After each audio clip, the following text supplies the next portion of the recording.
Hi friends. தமிழக துணை முதல்வர் உதயநிதி ஸ்டாலின் அவர்கள் இன்னைக்கு காலையில தன்னுடைய செல்ல நாயோட வாக்கிங் போன நிலையில அதோட விளையாடின புகைப்படத்தை வெளியிட்டிருக்காரு. அதுக்கு ரவுடி டைம் அப்படின்னு பெயரிட்டு வெளியிட்டிருக்காரு. இதுக்கு முன்னாடியுமே பல முறை ரவுடி டைம் அப்படின்னு சொல்லி நாயோட இருக்கிற புகைப்படத்தை உதயநிதி ஸ்டாலின் அவர்கள் வெளியிட்டிருக்காரு.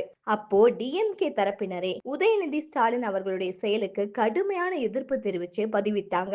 இப்பவுமே எதிர்ப்பு தெரிவிச்சிட்டு வராங்க. துணை முதல்வர் உதயநிதி ஸ்டாலின் அவர்கள் தினமுமே உடற்பயிற்சி செய்யறத வழக்கமா வச்சிருக்காரு. அதோட வெளியில நடைப்பயிற்சியும் போவாரு. அப்படி போகும்போது தன்னுடைய செல்ல நாயையும் வாக்கிங் கூட்டிட்டு போவாரு. அந்த செல்ல நாயோட விளையாடின புகைப்படங்களை அடிக்கடி எக்ஸ் தள பக்கத்துல பதிவிட்டு வர்றாரு. அவரு சில வாரங்களுக்கு முன்னாடி முதல் முறையா நாயோட விளையாடினபடி வெளியிட்ட புகைப்படம் கடும் விமர்சனங்களை ஏற்படுத்துச்சு. ஏன்னா பல பேர் நாய்க்கடியால அவதிப்பட்டு வர நிலையில தெரு நாய்களுக்கு எதிராக கடும் நடவடிக்கை எடுக்கணும் அப்படின்னு பலருமே குரல் எழுப்பிட்டு வந்தாங்க. அப்போ உதயநிதி ஸ்டாலின் அவர்கள் வெளியிட்ட புகைப்படத்தை டிஎம்கேவினர் பலருமே ஆதரிக்கவே இல்லை. மக்கள் நாய்க்கடியால அவதிப்படுறாங்க, இப்போ இந்த புகைப்படம் அவசியம் தானா அப்படின்னு கேள்வி எழுப்புனாங்க.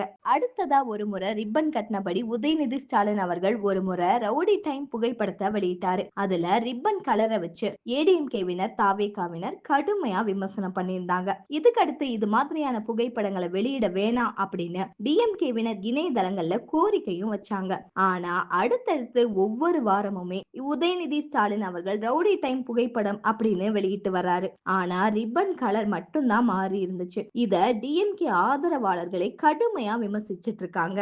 இதுக்கிடையில தான் சனிக்கிழமையான இன்னைக்கு காலையிலேயே உதயநிதி ஸ்டாலின் அவர்கள் ரவுடி டைம் புகைப்படத்தை வெளியிட்டிருக்காரு. அந்த புகைப்படத்தை பார்த்த டிஎம்கே ஆதரவாளர்கள் உதயநிதி ஸ்டாலின் திருந்த போறதில்ல அப்படின்னு வெளிப்படையாவே ஆதங்கத்தை வெளிப்படுத்தியிருக்காங்க. டிஎம்கே ஆதரவாளர் ஒருத்தர் வெளியிட்ட பதிவுல டிஎம்கே ஆட்சியில இருக்கணும் அப்படிங்கிற எண்ணத்துல சொல்றேன். 6 மாசங்கள்ல தேர்தல், இந்த பதிவெல்லாம் தேவையா? 50 ஆண்டுகள் உங்களுடைய தந்தையின் உழைப்பு, இன்னைக்கு இந்திய நாடே போற்றும் ஆட்சி, கவனமா பதிவு செய்யுங்க.